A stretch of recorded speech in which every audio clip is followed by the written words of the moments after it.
Давай, отче. Мир вам. Мир вам. Мир вам. Това е светена вода. Сенот се разплакал. Мир вам. Мир вам. Мир вам. Мир там, стой Отче, мирен стига. там. Отче. Стой мирен там. Отче. Отче.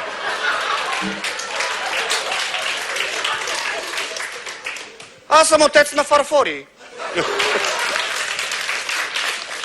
Избрах си това име, защото преди 20 години се ме фарфорих с попадията. По-проклето нещо вие не сте виждали. Какво? По-проклето нещо от попадията вие не сте виждали. Да Кои го ние? Вие. Уж всички сме Божии чеда, ма тя от дявола да го яда.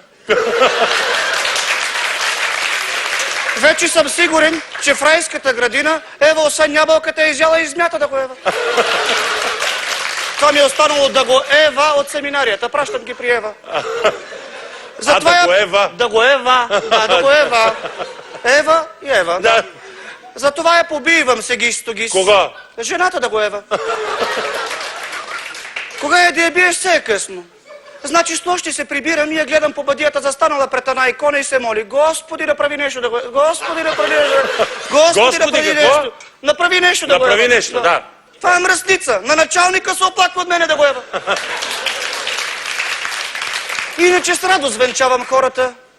Да не съм аз, само аз, дето този дет се е минал. Нали? Спомня си, веднъж бях отишли двама млади, ма булката грозна като Свети Георги Змея. Мяза на гранясала мекица да го ева. Дъвкана, те изплюта. Кой това, бе? Булката. Булката? Да, като на Георги Змея. Ама дъжелица е като на Георги китарата. Викам си, като се харесали хората, що да не се вземе да го ева. Върви тържеството празнично, роднини плачат. Аз както си реда, питам, съгласни ли сте да вземете тази жена да го ева? А младоженица се приближи така до мен и вика, дядо Попе, можеш ли да ми предложиш нещо по-добро бе да го ева? Да пази Господ! Не ме разбирайте погрешно. Аз обичам жените. Значи като видя хубава жена, мандалото ми хлопва да го ева. Отраслото все едно камбаните Александър Невски бие.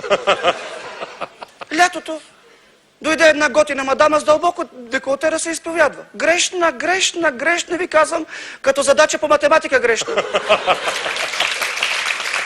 Значи, като и надникнах в деколтето, страшна работа, ви казвам. Това е от Бога дар да го ева. Ма той там Господ давал, като на кръстник давал да го ева. Гледам в деколтето, кръстя се и повтарям, Боже! А от небето се чу глас. На фарфори! Най-после да ме повикаш да видя нещо, което си струва да го ева.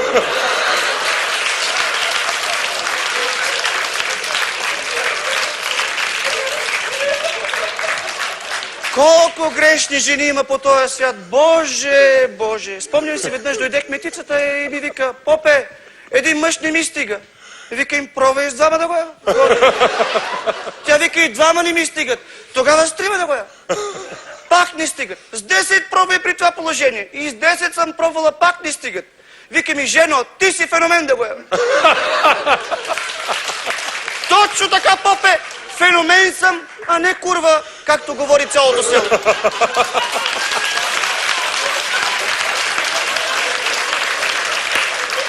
Ама иначе не. Не всички жени са такива да го... Не.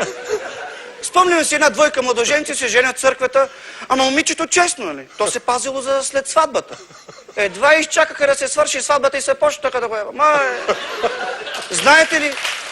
Знаете ли колко неудобно се получи в църквата? Всякакви хора идват в църквата. Даже и Гуньо простия и той идва. Викам си, виж какво нещо е вярата да го ева. Гледай какво нещо е. Ама той идвал за друго. Една миналата седмица влезе в църквата и започна да духа с вещите. Викам, бе, Гуньо, какво правиш, бе, го ева? Какво е това нещо, бе? А той се хили и вика, имам рожден ден. Боже! Боже, Боже, сами се унищожим, Боже. Той и аз съм имал издънки. Спомням си на едно кръщане, взех бебето, сложи го във водата и започва да го поливам с един черпак. Майката като видя, дойде и ми вика: дядо Попе, така с черпака ли трябва да се кръщава детето? Аз си викам: не трябва с черпак. Ама ела да бръкнеш с голи ръце ти в тази вряла вода. Боже. Иначе най-съм доволен, че успявам да накарам младите хора да повярват в Господ. Ей на, онзи ден срещам двама, дето бях ги венчал. Викам: помози Бог. А мъжа вика: дядо Попе, воистина помози Бог в първата брачна нощ. Защото в брачното ложе бяхме като на църква. Тя се съблече, а аз се прекръстих. После аз се съблякох и тя се прекръсти.